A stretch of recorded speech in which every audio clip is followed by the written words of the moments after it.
Vous êtes dans l'invité de la rédaction de l'AGP. Bonjour et bienvenue. Cet entretien de l'agence guinéenne de presse consiste à décortiquer l'actualité en invitant des personnalités dans leur domaine d'activité. Aujourd'hui, j'ai le plaisir de recevoir M. Patrice Kourouma. Il est le président du mouvement de concertation pour le développement de l'Afrique en abrégé, MOCODA. M. Kourouma, bonjour. Bonjour. Patrice Kourouma est titulaire d'une maîtrise en économie.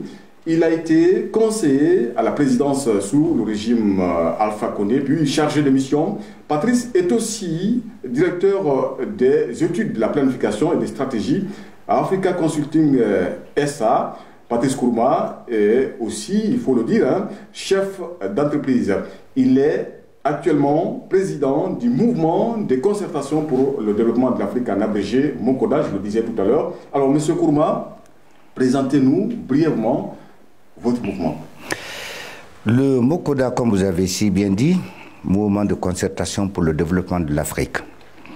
Il y a 3 ans, nous nous sommes réunis, un certain nombre de ressortissants Guinée, dont moi, de Côte d'Ivoire, du Madagascar, de l'Afrique du Sud, un peu tout. La question centrale qui a motivé la mise en place du mouvement de concertation pour le développement de l'Afrique est la suivante. Comment peut-on détenir plus d'un tiers de richesses, tout minerai confondu, et rester le continent le plus pauvre du monde? Voilà la question centrale à partir de laquelle nous avons dit que nous avons un devoir de restitution des petites expériences que nous avons vécues individuellement. Et nous avons mis en place cette plateforme d'échange pour apporter des contributions qui visent à accompagner les efforts de l'État, des États, pas à se substituer aux actions des États. Et le MOCODA est composé aujourd'hui des personnes issues des différentes catégories socio-professionnelles, des diplomates, des anciens ministres, des anciens sénateurs et même des députés en activité dans d'autres pays. Et nous organisons annuellement et des fois même de façon, il y a des urgences semestrielles, nous organisons des rencontres pour mettre en place, de mutualiser nos efforts, tirer les expériences vécues dans chacun des pays et les soumettre aux appréciations de nos États. Quelle analyse faites-vous des polémiques entourant la CEDEAO en matière de gestion des crises politiques dans les pays de l'Afrique de l'Ouest? Nous avons pensé au MOCODA que jusqu'à l'avènement du Niger, la CEDEAO avait fait un travail remarquable dans la gestion des crises, que ce soit ici en Guinée, que ce soit au Mali, que ce soit au Burkina. C'est la question du Niger qui a attiré notre attention et nous avons manifesté notre désapprobation par rapport aux résolutions prises à ce moment-là par la CEDEAO.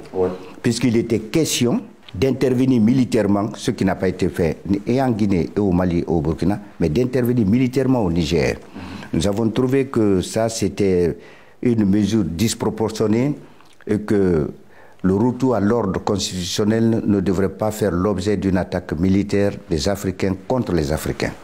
Dès lors même que la guerre en Ukraine, ce sont ces mêmes Africains qui font des missions pour mettre fin à cette guerre. Alors comment générer des guerres encore chez nous ici, soi-disant retour à l'ordre constitutionnel? Il y avait d'autres voies et recours, et c'est ce que nous avons toujours prôné. Et heureusement que cette cavale médiatico-militaire n'a pas abouti. D'accord, c'est peut-être quasiment la même situation au Mali. Ce que vous venez d'expliquer là. Non. Les crises politiques. En fait, c'est à peu près la même chose. Non, c'est pas la même chose. Vous savez, les transitions se passent relativement bien à des degrés divers. Si vous prenez par exemple la Guinée, nous n'avons pas, on dit Dieu merci, nous ne sommes pas confrontés à une situation aujourd'hui d'invasion terroriste. Le Mali, le nord du Mali, vit dans ça, et le Burkina et le Niger sont des pays en proie avec les djihadistes. Donc les situations ne sont pas les mêmes. Et si on prend le cas au Mali, au Burkina, c'est pas pour rien, même si nous on ne soutient pas créer l'alliance des pays du Sahel, nous ne le soutenons pas parce que tout ça ce sont des éléments fractionnistes d'une unité africaine qui n'est pas encore retrouvée. Mais les situations ne sont pas les mêmes. Mais globalement, on peut supposer que la CEDEAO, comme je vous ai dit, jusqu'à l'avènement du cas du Niger, la CEDEAO avait eu vraiment une attitude responsable. D'accord. Voilà. Comment voyez-vous l'alternance politique dans les pays dits francophones et ceux anglophones? Dans une de mes émissions précédentes, je me suis permis à faire un petit calcul arithmétique. J'ai pris l'exemple de 6 pays, dont par exemple, on peut les citer d'ailleurs, on n'a pas de honte à ça, que ce soit l'Ouganda, le Congo-Brazzaville, la Guinée équatoriale, ne serait-ce que ces 3 pays, et 3 autres. J'ai fait un petit calcul arithmétique. La longévité, la durée des chefs d'État de ces 6 pays au pouvoir. Je suis parvenu à faire un calcul, un total de 212 ans au pouvoir. 2 siècles et 12 années de longévité au pouvoir des chefs d'État. Et ce phénomène de longévité au pouvoir, il est vrai qu'il est beaucoup plus des pays d'obédience francophone que des pays d'obédience anglophone. Prenez l'exemple tout simple. En Sierra Leone, les élections, les alternances démocratiques sont observées avec beaucoup de responsabilités. Au Ghana, au Nigeria, ne serait-ce que les 3 pays. Mais si on fait une comparaison avec les pays d'obédience francophone, bon, avec tout le respect qu'on lui doit, même le président Ouattara, qui est aujourd'hui dans une sorte de continuité perpétuelle, c'est là où on se pose la question franchement. Mais on va relativiser, M. Kourouma. C'est vrai qu'il y a certains chefs d'État, certains présidents de la République qui restent très longtemps au pouvoir, mais qui font l'affaire. Et la population acquiesce. La population accepte la politique de ce chef d'État. M. Ba, c'est justement l'erreur qui est commise dans des interprétations de certains chefs d'État au pouvoir. Parce qu'on a tendance à expliquer, mais il travaille bien, pourquoi on va le remplacer. Ça, c'est un faux débat. Moi, je dis tout simplement que personne n'a le droit de s'ériger en monarque dans un pays souverain. Et interpréter, puisqu'il travaille bien, il faut qu'il modifie sa constitution, il faut qu'il reste longtemps au pouvoir, 20 ans, 30 ans, 40 ans, me semble une situation complètement roquignolesque, parce qu'elle n'a pas de sens. Alors, la question suivante, M. Kourouma, quelle solution préconise le Mokoda face à la vague migratoire, plus particulièrement les jeunes? Les vagues migratoires aujourd'hui, c'est vrai, on assiste à ça, c'est un phénomène, on dirait, international, mais surtout africain. Il y a 2 mots qui caractérisent aujourd'hui cette forte vague migratoire. Le désespoir et la désillusion. Vous avez, quand vous prenez cette catégorie de personnes candidats à l'immigration, vous allez trouver beaucoup de jeunes qui sont désespérés et qui sont dans la désillusion parce qu'ils pensent qu'ils n'ont pas de solution. Et vous avez aussi des travailleurs du secteur informel. Ce sont les 2 catégories souvent qui sont motivés à l'idée d'aller chercher le bonheur ailleurs.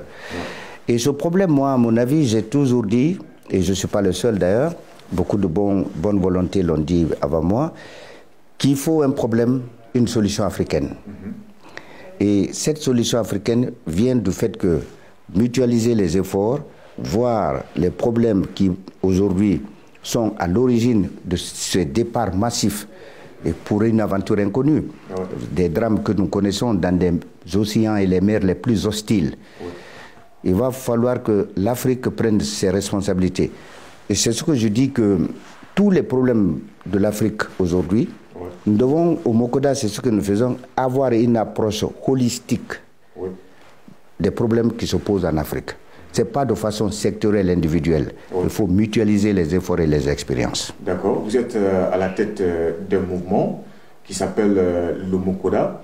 Votre appréciation sur la gestion des pays en transition? Pourquoi les transitions se passent bien? Parce que les peuples sont opprimés. Les peuples sont dans une sorte de climat enfermé, silencieux. Et dès lors que, si vous avez remarqué, l'effervescence, c'est la ferveur des citoyens lorsqu'il y a un coup de force quelque part. Oui. Et ce pays dans lequel nous vivons aujourd'hui en Guinée, et ça même, je vais dire quelque chose, parce qu'ici on a tendance à interpréter, lorsqu'on apprécie, oui, on a tendance à dire oui, mais c'est un démagogue.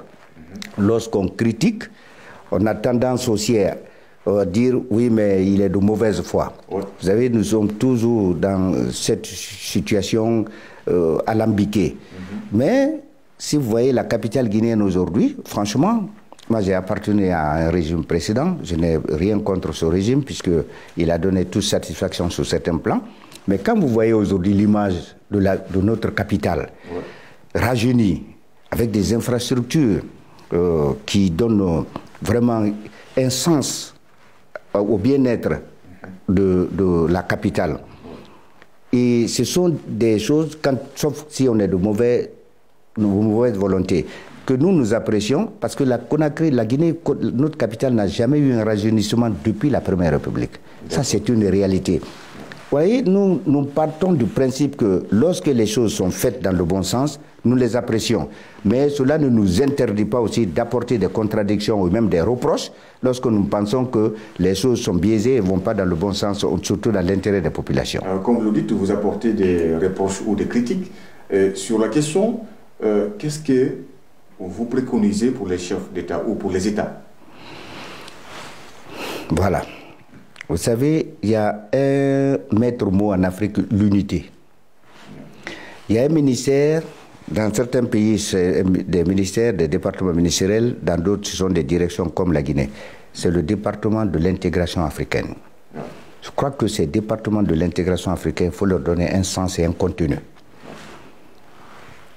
Il faut que ces départements, que les États comprennent, quand on parle de l'unité africaine, quand on parle de la liberté d'expression, de la liberté de déplacement des populations et des biens, oui, il faut donner du contenu à ce département. Oui.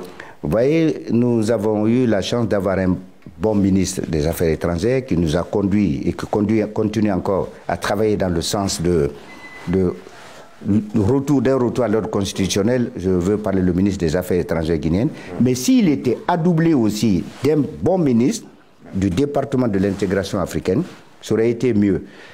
Voilà une proposition concrète que nous faisons aux États. Oui. On parle de l'Afrique, on parle de l'intégration africaine. Prenons déjà sur le plan sous-régional. Oui. Pourquoi ne pas organiser des conseils interministériels, par exemple,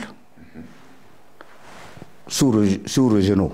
C'est-à-dire qu'à un moment donné, secteur par secteur, que ce soit le secteur de l'économie et des finances, 2 fois par an, par exemple, on se réunit. Ils se réunissent soit à Conakry, soit à Abidjan, un peu, ils choisissent un pays pour un partage d'expérience. Maintenant, au retour, c'est à chacun de les adapter en fonction des réalités de son pays. Ça, c'est un exemple concret d'unité africaine, de partage et puis de recherche de solutions aux problèmes qui se posent en Afrique. Votre mouvement, c'est un mouvement, on va dire, de la société civile.